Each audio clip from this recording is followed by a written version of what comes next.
नमस्कार।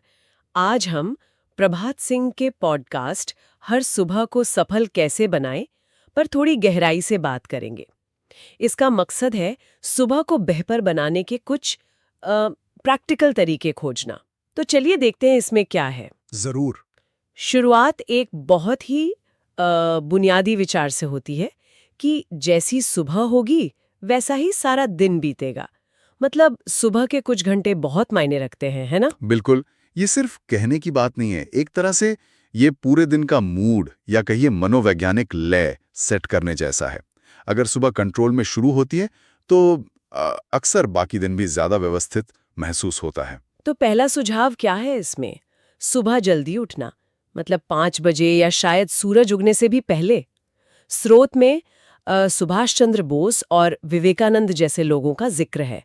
कहा गया है कि वो जल्दी उठते थे। हाँ। इसे सफलता की पहली सीढ़ी भी कहा गया है और सुबह के वक्त को शुद्ध, शांत और ऊर्जापूर्ण बताया है।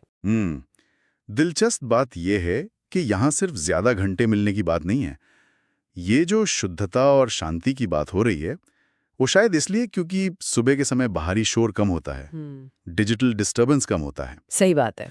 तो जल्दी उठना एक तरह से दिन का पहला जानबूझकर उठाया गया कदम है। एक कंट्रोल वाली फीलिंग देता है। अच्छा। जो मानसिक उथल-पुथल दिन चढ़ने पर बढ़ती है, उससे बचने में मदद मिलती है। अच्छा।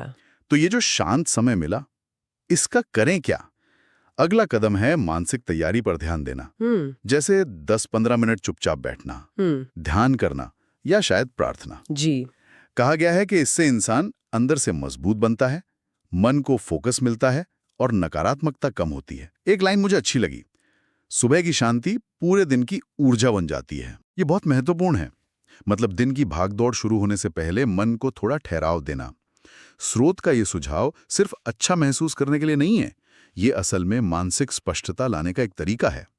साइकोलॉजिकली देखें तो ये एक तरह का मेंटल रीसेट बटन है, ताकि हम रिएक्ट करने के बजाय सोच समझकर फैसले लें। ये बात तो है। और ये चीज सीधे तौर पर अगले कदम यानी लक्ष्य तय करने के लिए जमीन तैयार करती है। हाँ, ये समझ आता है। मन शांत हो गया, फोकस आ गया। अब स्रोत कहता है कि सकारात्मक विचारों को अपनाएं, जैसे भगवद गीता का कोई श्लोक पढ़ लिया या कोई मोटिवेशनल पॉडकास्ट सुन लिया।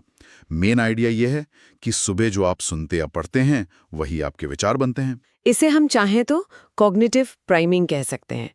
मतलब आसान शब्दों में सुबह ही अपने दिमाग को पॉजिटिविटी के लिए तैयार करना। ये सुझाव एक तरह से दिन के लिए एक मानसिक फिल्टर लगाने जैसा है। अच्छा, कैसे? देखिए, आप किस तरह की जानकारी से दिन शुरू करते हैं, ये इस बात पर असर डाल सकता है कि आप आने वाली चुनौतियों या मौकों को कैसे देखेंगे। ये एक तरह से अंदरूनी शक्ति या रेजिलियंस बनाने का एक एक्टिव तरीका है। तो मन शांत किया, सकारात्मकता भरी, अब इस एनर्जी को दिशा देने की जरूरत है। बिल्कुल बिल्कुल। इसीलिए स्रोत दिन के लिए लक्ष्य तय करने पर जोर देता है। और बहुत ज्यादा नहीं, सिर्फ 2-3 सबसे जरूरी काम चुनना। ये सिर्फ एक लिस्ट बनाना नहीं है, बल्कि प्रायोरिटी तय करना है। स्रोत कहता है कि इससे बिखराव से बचने में मदद मिलती है और दिन कंट्रोल में रहता है। सुनने में आसान लगता है, पर शायद इसका असर गहरा होता होगा। हाँ, बिल्कुल होता है, क्योंकि ये इरादे को एक्शन में बदलता है। सुबह जो स्पष्टता और पॉजिटिव एनर्जी मिली, अगर उसे कोई दिशा ना दी जाए तो वो बेकार जा सकती है। ये 2-3 लक्ष्य एक कंपास की तरह काम करते हैं, दिन भर भटकने से बचाते हैं और वो जो ओवरवेल्म होने वाली फीलिंग है उसे कम करते हैं। दिन को एक मकसद मिलता है। और फिर मानसिक तैयारी के साथ साथ शरीर को जगाने की बात भी है। आखिरी सुझाव है शारीरिक गतिविधि, हल्का व्यायाम, स्ट्रेचिंग, वॉक या सूर्य नमस्कार जैसा कुछ। कहा गया है सक्रिय शरीर बराबर सक्रिय सोच। इसका कनेक्शन तो सीधा और साइंटिफिक है। थोड़ी सी फिजिकल एक्टिविटी भी ब्लड सर्कुलेशन बढ़ाती है, दिमाग तक ज्यादा ऑक्सीजन पहुंचाती है और एंडोर्फिन रिलीज करती है। स्रोत का ये कहना कि सक्रिय शरीर बराबर सक्रिय सोच, ये दिखाता है कि मेंटल और फिजिकल एनर्जी कितनी जुड़ी हुई हैं। हाँ, ये तो है। ये कसरत सिर्फ शरीर को नहीं जगाती, बल्कि वो जो हमने पहले लक्ष्य तय किए थे उन पर फोकस करने के लिए जरूरी मानसिक अलर्टनेस भी देती है। तो ये पूरा साइकिल बन जाता है, शांति, फिर सकारात्मकता, स्पष्ट लक्ष्य और फिर उन्हें पूरा करने के लिए शारीरिक और मानसिक ऊर्जा। तो इन सब बातों का निचोड़